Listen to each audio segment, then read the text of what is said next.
जाऊन मतदान करणार. तो मतदान करताना माझी तमाम महाराष्ट्राला माझी विनंती आहे की गेली 5 वर्ष जी खडतर गेलेली आहेत ती विसरू नका. ज्या ज्या गोष्टी झालेल्या आहेत, ज्या ज्या घटना घडलेल्या आहेत,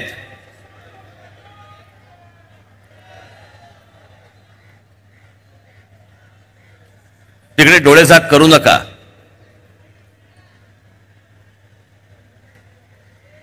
सगळ्या बाजूनी महाराष्ट्रामधला माणूस अनेक ठिकाणी इतका पिचलेला आहे.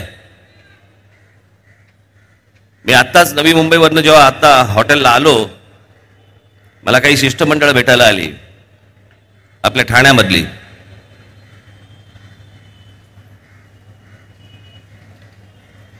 मोडकळीस आलेल्या इमारतींचा प्रश्न इतका मोठा आहे. म्हणजे त्यांनी मला जेव्हा आकडा सांगितला की या मोडकळीस आलेल्या इमारतींमध्ये राहणाऱ्या लोकांचा आकडा, म्हणजे त्यांना जे शिफ्ट केलेत अनेक लोकांना दुसरीकडे हलवले, दुसरे स्वतःचा हक्काचं घर सोडून, स्वतःच्या हक्काची मोठी घरं सोडून भाड्याच्या घरामध्ये राहत आहेत आणि सरकार निर्णय घ्यायला तयार नाही. गेली 4 वर्ष फाईल पडू नये.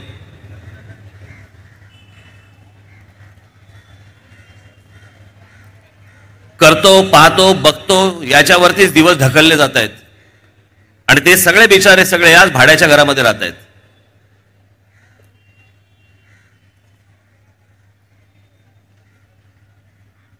इथले स्थानिक जे काही ठाणे शहरामधले इतर जी लोक आहेत त्यांच्याही अनेक लोकांच्या घराचा प्रश्न आहे.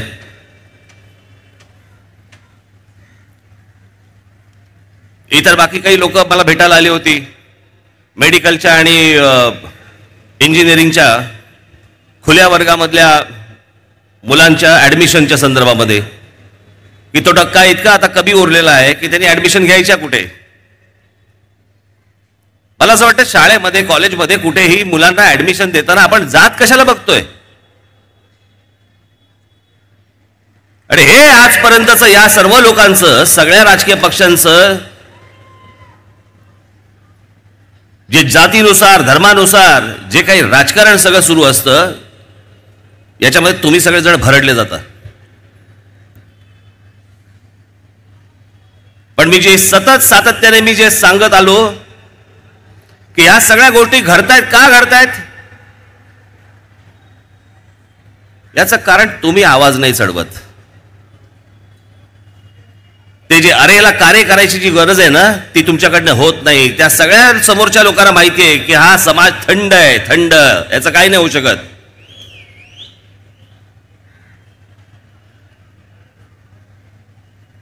आम्ही कोणती कामं नाही केली तरी चालतील, पुढच्या वेळेला परत तोच चेहरा घेऊन आम्ही तुमच्या समोर येऊ, कारण काय आहे ते सगळ्या गोष्टी तुम्ही विसरलेले असाल. पण मी माझ्या भाषणात सांगतो ना, आपण निवडणुका आपण मजाक समजलोय आणि या निवडणुका जोपर्यंत आपण गांभीर्याने घेत नाही, घेणार नाही, तोपर्यंत तुमच्या नशिबी हेच येणार.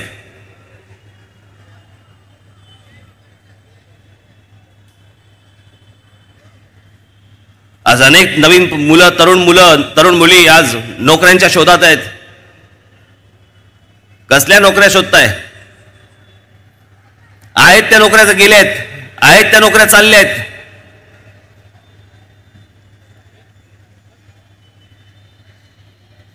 त्या दिवशी केंद्रीय अर्थमंत्री निर्मला सीतारामन यांनी स्वतः सांगितलं की महाराष्ट्रामध्ये जवळपास 5 लाख उद्योग बंद झालेले आहेत गेल्या काही महिन्यांमध्ये. 5 लाख उद्योग.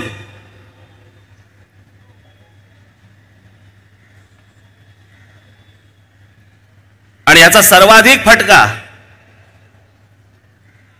हा पुणे, नाशिक, ठाणे, काही प्रमाणात औरंगाबाद, काही प्रमाणात नागपूर आणि अर्थात मुंबई.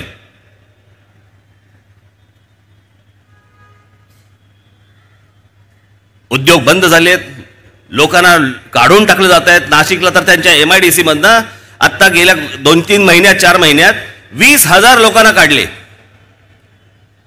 आणि आमचे आता तरुण नोकऱ्या शोधतायत. कुठे आहेत नोकऱ्या? घालवले या सगळ्या सरकारने.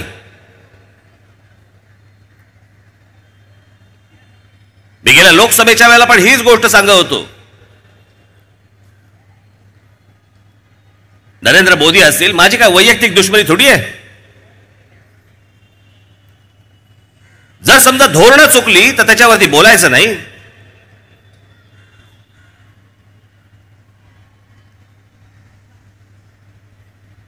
बहुमताच्या आधारावरती एक दिवस लहर आली म्हणून तुम्ही सांगताय की आम्ही नोटा बंद करून टाकतोय.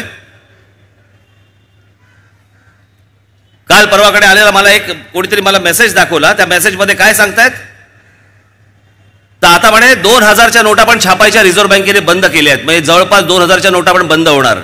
काय चाललाय काय खेळ देशात. म्हणजे पुन्हा तुम्ही रांगेत, पुन्हा तुम्ही नोटा बदलताय.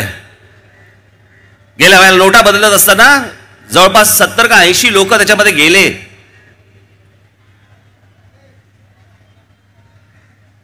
हृदयविकाराच्या झटक्याने गेले.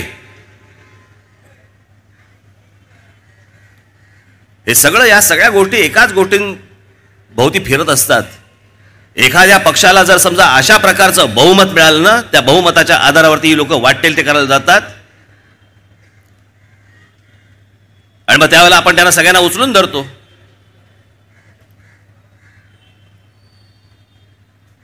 माझा स्वभाव मी तुम्हाला सांगतो. माझे सरकार, जरी मी एखाद्या सरकारच्या विरोधामध्ये मी समजा बोलत असेन, परंतु एखाद्या सरकारने जर चांगलं काम केलं तर मी त्याची प्रशंसा देखील मी करीन. मी काही कोत्या मनाचा नाहीये इतका.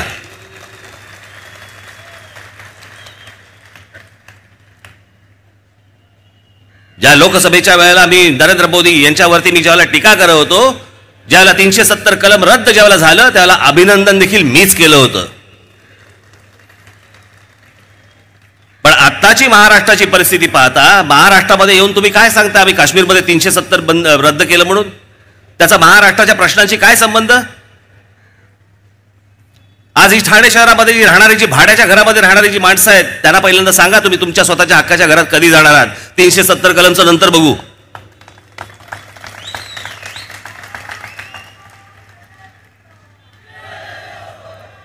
आज जी खुल्या प्रवर्गामधली जी मुलं आहेत त्यांना पहिल्यांदा आश्वासन द्या, त्यांना पहिल्यांदा हमी द्या की तुम्हाला ऍडमिशन्स कशा मिळणार आहेत इंजिनिअरिंगला, तुम्हाला ऍडमिशन्स कशा मिळणार आहेत मेडिकलला, ते पहिल्यांदा सांगा त्या मुलांना.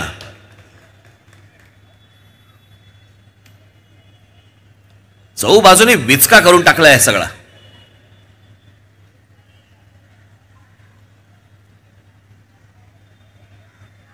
आणि हा असलं राजकारण करत बसायचं आपण.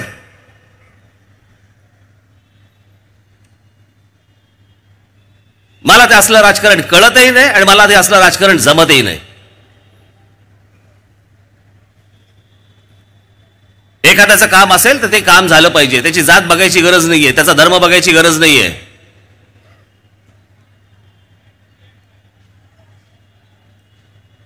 आज ज्या वेळेला महाराष्ट्र नवनिर्माण सेनेने महाराष्ट्रामध्ये आंदोलनं घेतलेली आहेत ती महाराष्ट्राच्या भूमिपुत्रांसाठी तर घेतलीच आहेत, पण इतरही अनेक 2-2, 4-4 पिढ्या राहणारे जे अमराठी लोक आहेत त्यांचेही त्याच्यातनं फायदे झाले. त्या आंदोलनाचा त्यांनाही उपयोग झाला. मला आज आठवतंय त्या आंदोलनावरून एकदम अचानक मला आत्ता आठवला आमचा अविनाश.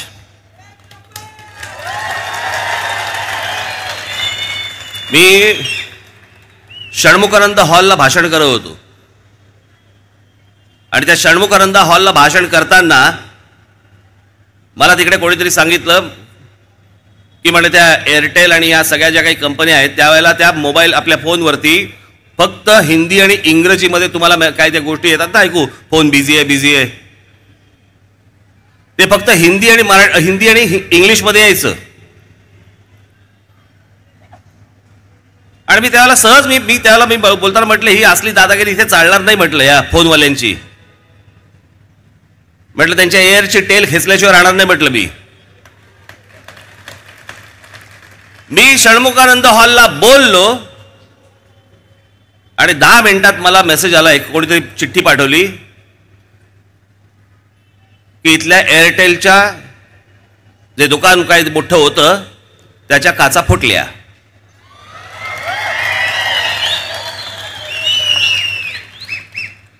ते करणारा हा आमचा अविनाश जाधव.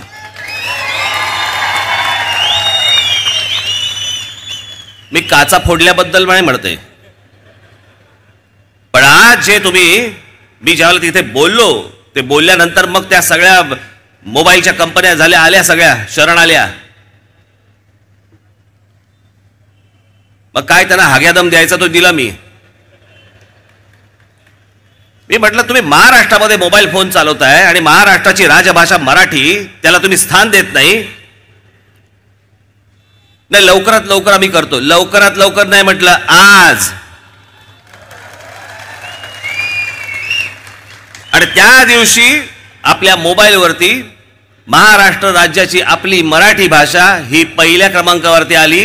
मी त्यांना सांगितलं होतं की म्हटलं जगामधलं कुठूनही महाराष्ट्रामध्ये कोणालाही फोन करू देत, त्याच्या कानावर पहिल्यांदा माझी माय मराठी पडली पाहिजे, मग बाकीच्या भाषा पडल्या तरी चालतील.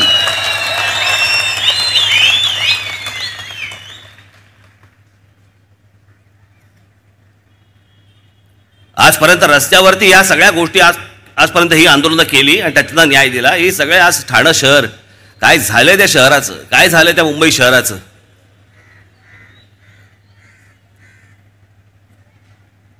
मी जे वारंवार वारंवार वारंवार जे सांगतोय ना की हा काय माझा दुसऱ्या राज्यांबद्दलचा द्वेष नाहीये, पण एखादं राज्य दुसऱ्या राज्यांमधली माणसं किती अंगावरती घेणार आणि किती माणसं पोहोचणार, त्याला काही मर्यादा आहेत.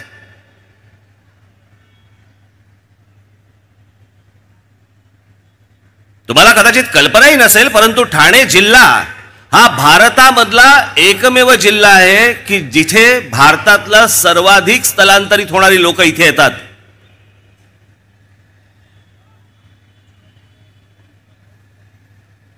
आणि मग आमचे आमचे आमचे हळूहळू बाहेर. पहिले गिरगावात राहायचे, मग दादरला आले, मग दादरवरनं पुढे गेले, मग कुठेतरी मालाडला गेले, मग मालाडवरनं नाही ठाणं बरं वाटते, मग ठाण्याला गेले, मग ठाण्यातनं आपण कल्याण डोंबिवलीला गेलं बरं, मग कल्याण डोंबिवलीला पुढे पुढेच चाललेत. उझबेकिस्तान गाठाल एक दिवशी.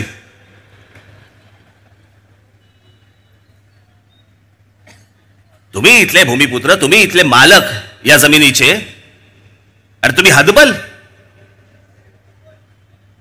तुम्ही शांत बसलात. याचं कारण आपलं अवतीभोवती लक्ष नाहीये. आपण 5 वर्षात एकदा येतो आपण आणि सांगतो की बाबा नाही, आम्ही बटन दाबलं, आमचं कर्तव्य आम्ही पार पाडलं. जो निवडून दिलाय त्याने त्याचं कर्तव्य पार पाडलं का, हे कधी 5 वर्षात विचारलं का तुम्ही?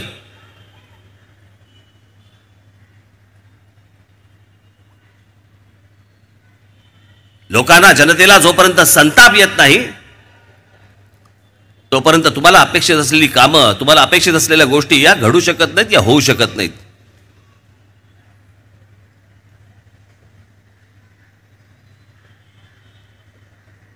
मला ह्याच्या अगोदर काही कळलं नाही. मला गेल्या 5 वर्षामध्ये अनेक काही निवडणुका वगैरे झाल्या. कुठचीही गोष्ट असली, मग ती काय तुमची वैद्यकीय नीटची परीक्षा असेल, नाही तर अजून इतर कुठचे प्रश्न असतील, सगळे येतात आमच्याकडे प्रश्न सोडवायला. आणि जे प्रश्न सोडवत नाहीत त्यांना कसं काय मतदान होतं?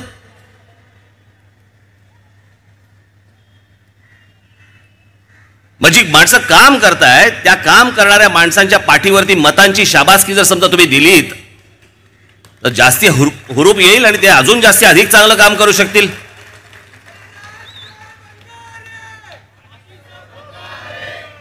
मला अंगारच बोललं ना,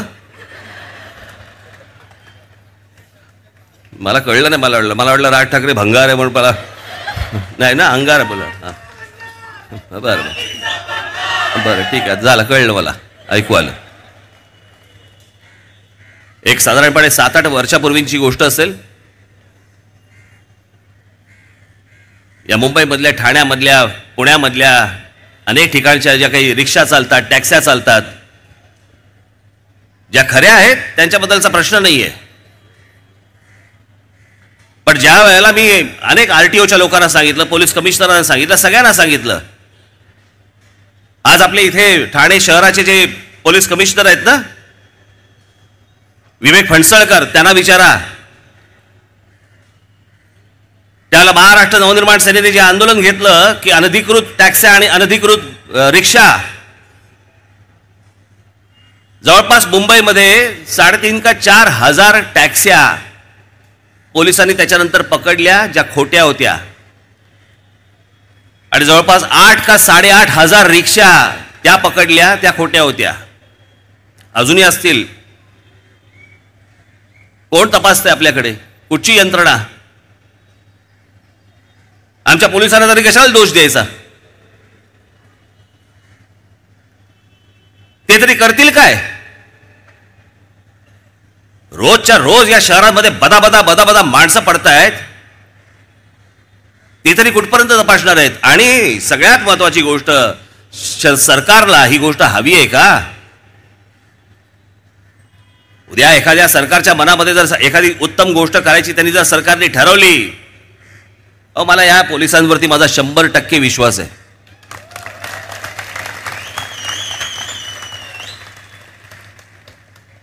यांचे हात जर बांधून नाही ठेवले आणि ह्यांना जर मोकळीक दिली ना,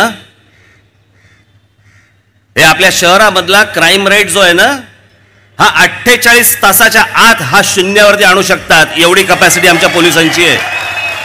48 तासाच्या आत. पण काही करायला गेले की सरकार आडवी येतात. तिथे हात लावू नका, इथे जाऊ नका, इथे बोट धरू नका. मला खरंच सांगतो, या गोष्टींचा उभं आला. बाकीच्या राष्ट्रांमध्ये बघा, परदेशामध्ये बघा, त्यांच्याकडच्या पोलिसांना काय मान असतो. त्यांच्याकडच्या शिक्षकांनाही काय मान असतो. आमच्याकडे शिक्षकांचा मान पण उरलेला नाही हल्ली. मी मागे एकदा असंच कोणाला तरी म्हटलं होतं की माझ्याकडे अनेक अशी 12वी ज्याला उत्तीर्ण होतात वगैरे अशी अनेक मुलं येतात माझ्याकडे, पेढे घेऊन येतात. हा उत्तीर्ण झाला, तो उत्तीर्ण झाला, किंवा ती मुलगी उत्तीर्ण झाली. मग मी सहज त्यांच्यावर बसून गप्पा मारतो.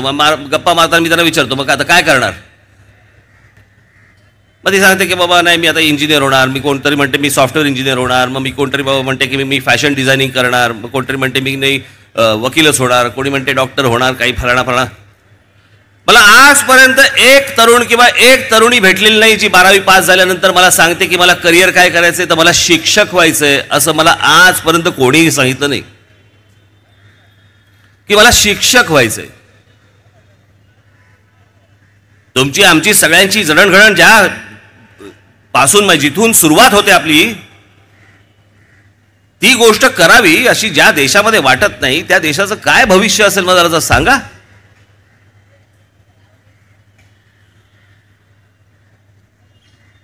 आम्ही आमच्या राज्याची संस्कृती जपायला तयार नाही होत. आम्ही आमच्या राज्याची भाषा जपायला तयार नाही होत. आम्ही आमच्या राज्याचा इतिहास जपायला तयार नाही होत. आमच्या राज्यकर्त्यांच्या डोक्यामध्ये एके दिवशी काय येतं, तर आमचे जे काही गडकिल्ले आहेत त्या गडकिल्ल्यांवरती आता ते भाड्याने द्यायचे लग्न समारंभांसाठी. किती दरिद्री विचार आहे मला सांगा. आमच्या महाराष्ट्रामध्ये ज्या गडकिल्ल्यांना ज्यांना इतिहास आहे, अशा गडकिल्ल्यांवरती याच्या पुढे लग्न समारंभ होणार. भविष्यातल्या येणाऱ्या आमच्या पिढ्यांना आम्ही काय सांगायचं, काय दाखवायचं?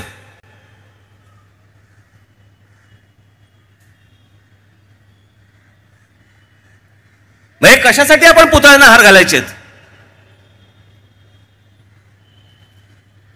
ज्या शिवछत्रपतींचं नाव घेतल्यावरती अंगावरती रोमांच उभे राहतात, त्या शिवछत्रपतींच्या किल्ल्यांवरती आता याच्या पुढे लग्न समारंभ होणार. याच्यासारखा दिवाळखोरी विचार मला वाटत नाही आजपर्यंत कधी कोणाच्या मनात आला असेल. पण काही नाही, आमचा महाराष्ट्र थंड लोण्याचा गोळा. आम्हाला राग यायचाच बंद झाला. आमची जमीन चालली आहे, जाऊ देत. आमच्या नोकऱ्या चालल्या, जाऊ देत. शेतकरी आत्महत्या करतोय, करू देत. आमच्याकडे खूप माणसं आहेत. पंजाब महाराष्ट्र बँकेमधले ठेवीदार मरतायत, मरू देत. लोकल मधनं चेंगराचेंगरी करत रस्ते कुठे प्लॅटफॉर्मवरती पडला, आतमध्ये रुळावरती पडला, मेला, काही नाही. एक एवढीशी बातमी येते, मेला, चुकचुक करणार, सोडून दे.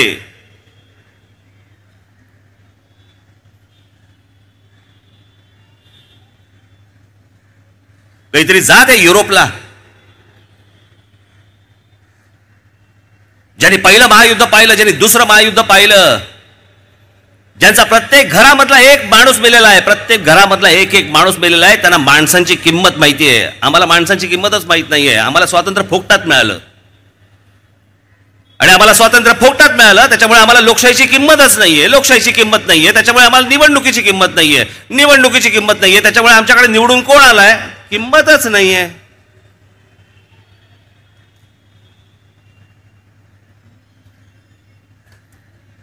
आई वडिलांनी जन्म दिलाय म्हणून जगायचं, हे जर समजा तुमचं कर्तव्य असेल तर असल्या लोकांचं नेतृत्व राज ठाकरेला नाही करायचं, मला नाही करायचं. असं तुमच्यात जर संताप नसेल, तुमच्यात जर आग नसेल, काय उपयोग आहे त्याचा? कशाला महाराष्ट्राचे नागरिक म्हणायचं आम्ही?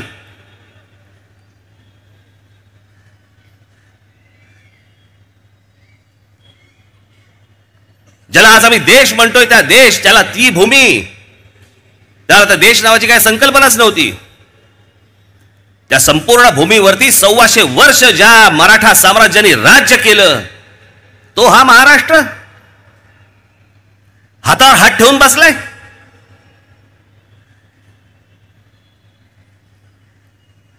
आणि आम्ही फक्त वर्तमानपत्रांमधल्या बातम्या वाचायच्या, टेलिव्हिजन चॅनलवरच्या बातम्या वाचायच्या, केवढं ग वाईट झालं, केवढं रे वाईट झालं, एवढंच फक्त आम्ही बोलायचं आणि सोडून द्यायचं.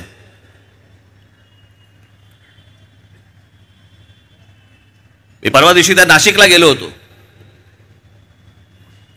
मी नाशिकच्या जनतेला मी हेच सांगितलं की जे तिथे मी त्या नाशिक शहरामध्ये जे मी 5 वर्षामध्ये जे आम्ही काम करून दाखवलंय, अनेक लोकांच्या हातामध्ये 30-30 वर्ष महानगरपालिका आहे, त्यांना देखील ती गोष्ट करता नाही आली आहे जे नाशिकमध्ये चित्र उभं करून दाखवलं मी एका 5 वर्षामध्ये.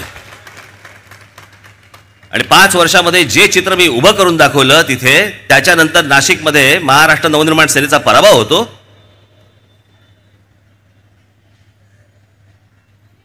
काय नक्की हवंय काय तुम्हाला? काम करणारी माणसं काम न करणारी माणसं तुम्हाला निवडून द्यायची आहेत का? द्या. मग नंतर येऊ पण नका आमच्याकडे की या प्रकारचा अन्याय झाला आमच्यावरती, हा अन्याय करतोय आमच्यावरती, तो बिल्डर अन्याय करतोय.